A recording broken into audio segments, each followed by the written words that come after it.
حضور کی بارگاہ میں ایک نابینا حاضر ہوئے اور اپنی بینائی کی شکایت کی. حضور نے فرمایا صبر کرو، دعا کرتا ہوں. فرمانے لگے حضور کوئی ہاتھ پکڑنے والا نہیں ہے، ٹھوکریں کھاتا ہوں، آپ دعا فرما دیں یہ بینائی واپس آ جائے. اچھا، آپ نے فرمایا چلو ایسا کرو، وضو کرو اور یہ دعا پڑھو جو دعا میں نے دی ہے. میں نے کئی لوگوں کو بتایا جن کی بینائی ختم ہو گئی تھی، جن کی بینائی تھوڑی ہو گئی تھی، جن کی بینائی ختم ہو رہی تھی، جن کا آنکھوں کا نور ختم ہو گیا تھا. پھر میرا ایک وجدان تھا، اس وجدان پہ میں کامیاب ہوا. میرے دل میں ایک دفعہ ایک بات آئی، میں نے کہا دل کی روشنی جس کی ختم ہو جائے اس کے لیے بھی یہ نسخہ کام کرے گا. حکیم ہو نا، حکیم ہم لوگ کیا کرتے ہیں، کہتے ہیں فلاں بیماری کے نسخے نے کام کیا. یہ وظیفہ میں نے آقا کا فرمان سنا، حضور کا فرمان سنا. میرے حضور نے فرمایا آنکھیں نہیں ہیں، صبر کر لو. میں حضور ہاتھ پکڑنے والا کوئی نہیں، ٹھوکریں کھاتا ہوں، آپ کو عنایت فرما دیں. میرے حضور نے یہی نسخہ عنایت فرمایا، یہی وظیفہ، اور اس کی آنکھیں ٹھیک ہو گئیں. میں نے کئی لوگوں کو دیا جن کے دل کی آنکھیں ختم ہو گئی تھیں، دل کی روشنی ختم ہو گئی تھی، دل کا نور ختم ہو گیا تھا. مجھے بے شمار نے بتایا کہ ان کا دل کا نور واپس آیا ہے اور دل کی روشنی واپس آئی ہے اور آنکھوں کا سرور واپس آیا ہے. اور اگلے لفظوں میں کیا کہوں، ان کے دل کو کشف شروع ہو گیا ہے اور دل کے اندر نور بھر گیا ہے اور دل کی روشنی ہے. جب آنکھیں اندھی ہوں تو ڈنڈے اور سانپ کا پتہ نہیں چلتا، جب آنکھیں اندھی ہوں گڑھے کا آگ کا پتہ نہیں چلتا، جب آنکھیں اندھی ہوں تو پھر آگے دشمن دوست کا پتہ نہیں چلتا. اس طرح جب دل کی آنکھیں اندھی ہوتی ہیں پھر یہ پتہ نہیں چلتا کہ میری آخرت برباد ہو رہی ہے یا خراب ہو رہی، اور مجھے اس میں خیر ہے یا شر ہے. اور میری شادیوں میں ہر وہ کام کر رہا جس میں کملی والے ناراض ہیں، اور غمیوں میں پھر جب آنکھیں اندھی ہوتی ہیں پھر شریکوں کو دیکھتا ہے، رشتہ داروں کو دیکھتا ہے، دوستوں کو دیکھتا ہے، دل کے شوق پورے کرتا ہے. پھر کملی والے کی نظر کو دیکھ کے حیا نہیں آتی. جب دل کی روشنی آ جاتی ہے پھر کملی والے کو دیکھتا ہے، حیا آ جاتی ہے.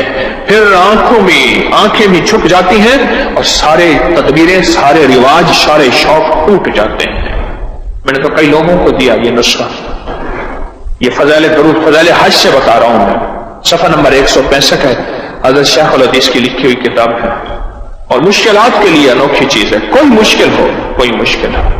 مسجد نبوی شریف میں پاکستان کا ایک بہت بڑا افسر تھا. میں نے اعتکاف کیا آخری عشرے کا مسجد نبوی میں. تو اعتکاف کے دوران انہیں پتہ چلا کہ طارق جو ہے وہ فلاں ستون کے ساتھ بیٹھا ہے. کوئی غالباً 18-19 سال پرانی کی بات ہے. تو میرے پاس آئے، مجھے تعارف کرایا. کہنے لگا بہت مشکل میں ہوں. اس وقت کی حکومت تھی، بہت اس حکومت کے زیر اعتاب ہوں، اس وقت کا اقتدار جو تھا، اور مجھے بہت مشکل میں ہوں. بس میں نے آخرکار مدینہ کا رخ کیا ہے، اس کے علاوہ مجھے کوئی منزل اور راستہ نہیں ملا. تو میرے لیے دعا کریں. میں نے کہا یہاں حضور کے روضے کی طرف اشارہ کر کے میں نے کہا ان کے ہوتے ہوئے میں دعا کروں، میری کیا اوقات ہے، میری کیا اوقات ہے. ہاں میں آپ کو ایک چیز بتاتا ہوں. میں نے یہ وظیفہ بتایا، کہنے مجھے لکھ کے دے دے. میں نے لکھا اور یہ دیا، اور میں نے عرض کیا 2 نفل پڑھیں اور گڑ گڑا کے یہ دعا مانگیں. یا محمد انی اتوجہ بک، یا محمد انی اتوجہ بک الی ربک ان تقضی حاجتی. جب لفظ حاجتی بیان کریں تو دل میں اپنی حاجت بیان کریں، اپنا مسئلہ بیان کریں، اپنی مشکل بیان کریں، اپنی الجھن بیان کریں، اپنے مسائل بیان کریں. اللہم انی اسألک واتوجہ الیک بنبینا محمد صلی اللہ علیہ وسلم نبی الرحمہ. یا محمد سنا، آپ تو محمد ایسے ہیں رحمت والے نبی ہیں، آپ کے در سے آ کے خالی جائے کوئی، یہ ہو سکتا ہے ہمیں بھی کوئی عنایت فرمائے. یا محمد انی اتوجہ بک. سند کے ساتھ، حدیث کی سند کے ساتھ یہ واقعہ موجود ہے. یہ غیر مستند حدیث نہیں ہے، کوئی گھڑا گھڑایا واقعہ نہیں ہے، کوئی قصہ نہیں ہے. آگے سنیں. وہ نابینا آئے ایسے کہ جیسے ان کی آنکھیں آج تک ضائع ہی نہیں ہوئی تھیں، ایسے ان کی آنکھیں ٹھیک ہوگی. اور اس سے آگے فرمایا کہ علامہ فرماتے ہیں یہ قصہ عثمان بن حنیف کے فہم سے استدلال میں ہے کہ وہ حضور کی خدمت میں حاضر ہوئے، اور یہ صرف ان کے ساتھ مخصوص نہیں سمجھنا چاہیے کہ اس دور کا قصہ تھا، اس دور کا واقعہ تھا، دور گیا واقعہ گیا، نہیں، فرمایا قیامت تک اس کا فیض چلتا رہے گا۔ حضور کے وسیلے سے یہ فیض قیامت تک چلتا رہے گا اور قیامت تک امت کو یہ نفع ملتا رہے گا۔ مجھے کئی بزرگوں سے اس فیض کی اجازت ہے۔ میں نے ایک دفعہ عمل کیا تھا، شیخ عبدالقدوس گنگوہی رحمت اللہ علیہ، بہت بڑی ہستی، صدیوں پرانے گزرے ہیں، میں نے ان کو خواب میں زیارت کی، میں نے ان سے اس عمل کی اجازت مانگی تھی، مجھے انہوں نے اس عمل کی اجازت دی تھی۔ السلام علیکم ورحمۃ اللہ وبرکاتہ۔ اللہم لک الحمد کما انت اہلہ وصلی علی محمد کما انت اہلہ وافعل بنا ما انت اہلہ فانک انت اہل التقوی واہل المغفرہ۔ اللہم صلی علی محمد عبدک ورسولک وصلی علی المؤمنین والمؤمنات والمسلمین والمسلمات۔ پرانی کتابوں میں اس صدی کے اوائل میں 1914 کا ایک رسالہ پڑھ رہا تھا، اس میں نئی نئی ایجادات کے بارے میں انوکھے انکشافات تھے کہ اس صدی کے آخر میں انسان ہواؤں میں اڑے گا، فضاؤں میں تیرے گا، زندگی میں سکھ اور سکون آئے گا، زندگی میں چین اور سلامتیاں اور عافیتیں آئیں گی، کوئی کسی کو ڈاکو نہیں چھینے گا، کسی کا مال ضائع نہیں ہوگا، اور قتل و غارت ختم ہو جائے گی۔ سائنس کی ایجادات ایسے حساس آلے اور ایسی حساس مشینیں ایجاد کر رہی، اور سائنسدان دن رات لگے ہوئے ہیں۔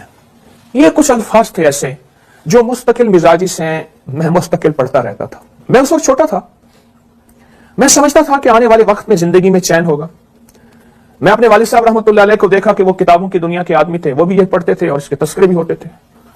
میرے والد صاحب کے ہاں ایک بابا جی آتے تھے، ان کو ہم انصاری صاحب کہتے تھے، کتابیں بیچتے تھے، والد صاحب ان سے کتابیں لیتے تھے، اور وہ بھی یہی کہتے تھے کہ آنے والا جو وقت ہے وہ عجیب ایجادات کا وقت ہے، انسانیت کو بڑا سکون ملے گا۔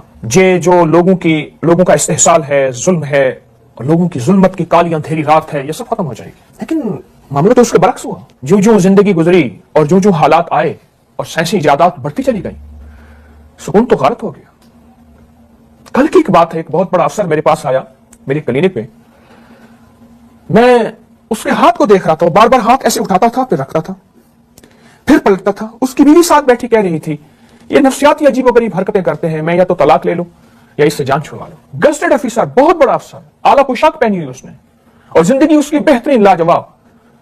اندر ویران تھا، اندر ویران، اندر چین نہیں تھا، اندر سکون نہیں تھا۔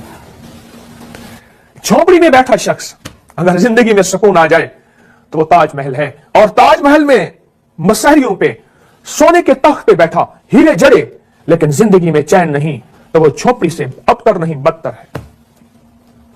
یہ زندگی کا چین لٹ گیا، سکون کی راہیں ختم ہو گئیں۔ سائنس اپنی آخری ترقی تک چاند اور مریخ تک پہنچی، اور سائنس کے دعوے ہیں ہم اس سے بھی زیادہ زندگی میں اور حیرت انگیز کمالات آپ کو دیں گے۔ سائنس کہتی ہے اور سائنس کر رہی ہے، اور میں نہیں سمجھتا کہ سائنس نے انسانیت کے لیے کوئی نقصان کیا ہے۔ سائنس انسانیت کی خیر سوچ رہی ہے، میں سائنس کو الزام نہیں دے رہا، میں سائنسدانوں کو الزام نہیں دے رہا، لیکن خطا ہماری ہے، سائنس کی نہیں ہے۔ میں اکثر کہا کرتا ہوں کہ حکمرانوں کو گالیاں نہ دو، گالی دینا بہت آسان کام ہے، اپنی اصلاح کرنا کائنات کا مشکل کام ہے۔ اپنے گریبان میں جھانکنا مشکل، دوسروں پہ اعتراض کرنا آسان۔ سائنس کی دنیا نے سکون اور چین کے لیے ہمارے لیے سوچا ہے۔ اس سے پہلے چراغ جلاتے تھے، اس پہ کبھی بتی ختم ہو جاتی تھی اور کبھی اس کا تیل ضائع ہو جاتا تھا، یا چراغ ٹوٹ جاتا تھا، یا خشک ہو جاتا تھا۔ پھر چراغ کی جگہ لالٹین نے لے لیا، لالٹین کی بتی اونچی کرنی پڑتی تھی اور وہ بھی سوختہ اور خشک ہو جاتی تھی، یعنی جل جاتی تھی، پھر اس کا تیل بھی ختم ہو جاتا تھا۔ پھر ہم نے اپنی شعور کی زندگی میں دیکھا کہ روشنیاں آئیں، جگمگائیں، اور ایک بٹن سے پورا گھر آباد، سرکٹ بریکر، ایک بٹن سے پورا گھر ویران ہو گیا۔ کیا عجیب انداز ہے، سائنس نے ہمیں دیا لیکن ہم کچھ نہ لے سکے، اور ہم نے کچھ کیا نہ لیا، اصل میں ہم اپنے فرشی نظام میں ایسے گھرے رہ گئے کہ عرشی نظام کو بھول گئے۔ فرشی نظام نے ہمیں زندگی کے سب کچھ دیا، لیکن ایک آواز آتی ہے، اور آواز یہ آتی ہے خیال کرنا، خیال کرنا، خیال کرنا کہ زندگی میں ایک عرشی نظام بھی ہے، اور وہ عرشی نظام کو ایک کائنات کی طاقت چلا رہی ہے، اور وہ طاقت رب ہے، رب ہے۔ اس کے علاوہ کوئی کائنات کا نظام نہیں ہے، کوئی کائنات کا نظام نہیں۔ ایک لومڑی تھی، جنگل میں رہتی تھی، 2 جنگل چھوڑ کے تیسرے جنگل میں اس کے میکے رہتے تھے، وہاں سے بیاہی آئی تھی۔ دیہاتی کہانی، لیکن سبق بڑا اس میں حیرت انگیز ہے۔ اسے ایک بچہ تھا، ماں بیمار تھی، پیغام ملا، مل جا، مجھے دیکھ لے، میں تجھے دیکھ لوں، زندگی کی خبر نہیں۔ اس کی ماں بوڑھی لومڑی، اب پریشان کہ میں کیا کروں۔ ایک چھوٹا بچہ اس کا تھا، لومڑی کا، دودھ پیتا بچہ، ابھی کچھ نہ کچھ ساتھ اس نے جنگل کی کچھ چیزیں کھانا شروع کر دی تھی۔ کہنے لگی اگر اس کو ساتھ لے کے چلتی ہوں جنگل میں کوئی درندہ اس کو جھپٹ لے گا، اچک لے گا، میں تو چلو بچ گئے، چھپ سکتی ہوں، بچہ تو چھوٹا سا ہے۔ ابھی سوچ بچار میں رہی کہ کیا کروں۔ سوچتے سوچتے سوچتے ایک خیال آیا کہ جنگل کا بادشاہ شیر ہے اور شیر سے کوئی طاقتور نہیں جنگل میں، تو کیوں نہ میں شیر کے حوالے کر کے چلی جاؤں۔ اور اگر میں شیر کے حوالے کر کے چلی جاؤں گی، شیر اپنے عہد کا پکا، بادشاہ اپنے عہد کا پکا ہوتا ہے، وفا میں اعلیٰ ہوتا ہے۔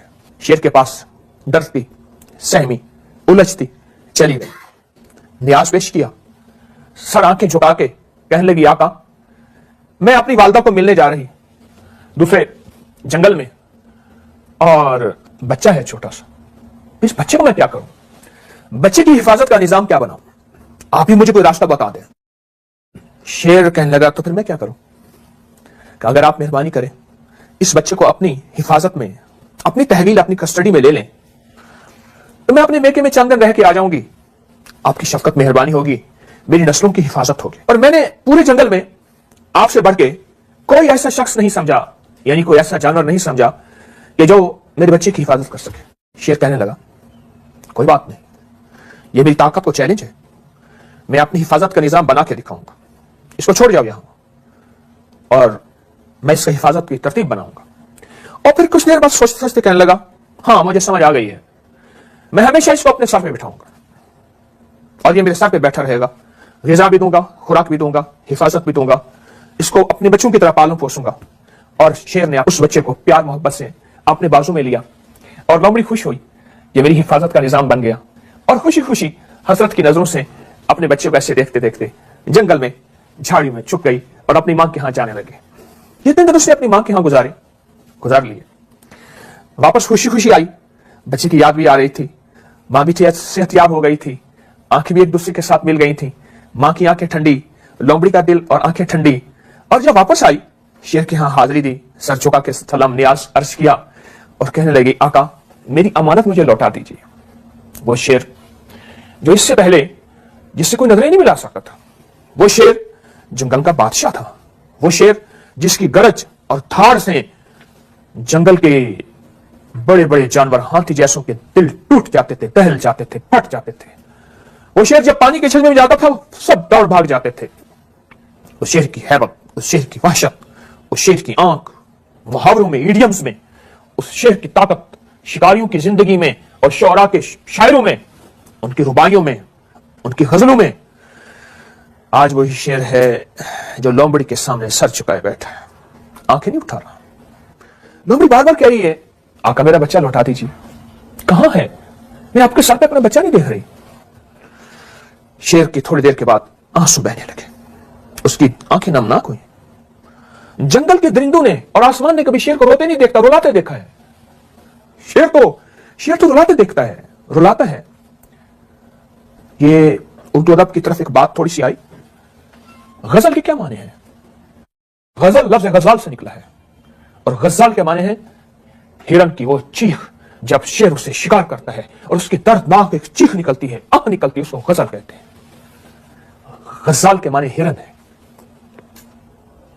اس کی تو کانوں نے آج تک ہرن یا دوسرے جانور کے، جنگل کے جانوروں کی آہیں سنی تھی، آنسو دیکھے تھے، ابلتا خون پیتا تھا، تڑپتی لاش کو تڑپاتا تھا۔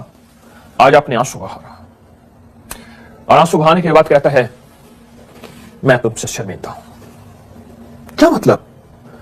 لومڑی کی آنکھیں کھل گئی، اس کے حواس باختہ ہو گئے، اس کی زندگی کے اندر کی کیفیتیں بدل گئیں، اس کے اندر کی ممتا تڑپ اٹھی۔ کیا مطلب؟ ٹھنڈی سانس مار کے آنسو بہا کے سر چکا کے کہنے لگا میں نے فیصلہ کیا تھا کہ اس بچے کو کبھی اپنے سر سے نہیں اتاروں گا۔ میرے بڑے سارے سر، اٹھے ہوئے کان، بچہ ان کو پکڑ کے چلتا تھا اور بچہ میرے سر پہ بیٹھا رہتا تھا۔ دن گزر رہے تھے، راتیں گزر رہی تھی، بچے کو مجھ سے پیار ہو گیا تھا اور میں بچے سے پیار کرنے لگ گیا تھا۔ اچانک ایک شاہین آیا، عقاب آیا بہت بڑا.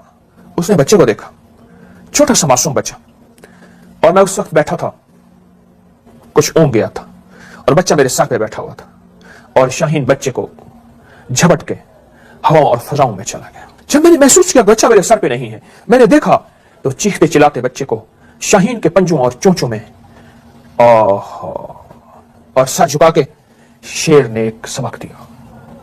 سامعین غور کیجیے گا، میری بات پہ توجہ کیجیے گا، شاید آپ کی سانسیں رک جائیں گی جو میں آپ بات کہنے لگا ہوں.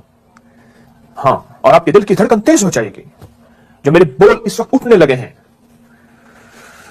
اور آپ کروٹ بدلنے پہ مجبور ہو جائیں گے جو میں شیر کی آپ کو بتانے لگا ہوں.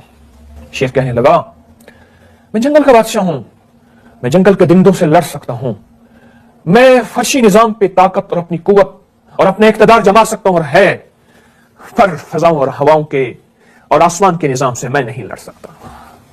تیرے بچے کو کوئی شاہین اچک کے لے گیا، اب تو مجھے سزا دے، میں تیری ہر سزا کو قبول کروں گا، پر لمبڑی میں تجھ سے سدا ساری عمر شرمندہ رہوں گا. کیا درد کی بات ہے، کیا غم کی آواز ہے، کیا دکھ کے لمحے ہیں جب جنگل کا بادشاہ، جب جنگل کا درندہ جس کا تڑپانا، سسکانا، الجھانا، بھگانا اور نوچ نوچ کے کھانا اس کی فطرت اور سرشت میں شامل ہے، اس کی نیچر میں شامل ہے، آج وہ بے بس ہے، آج وہ بے بس ہے.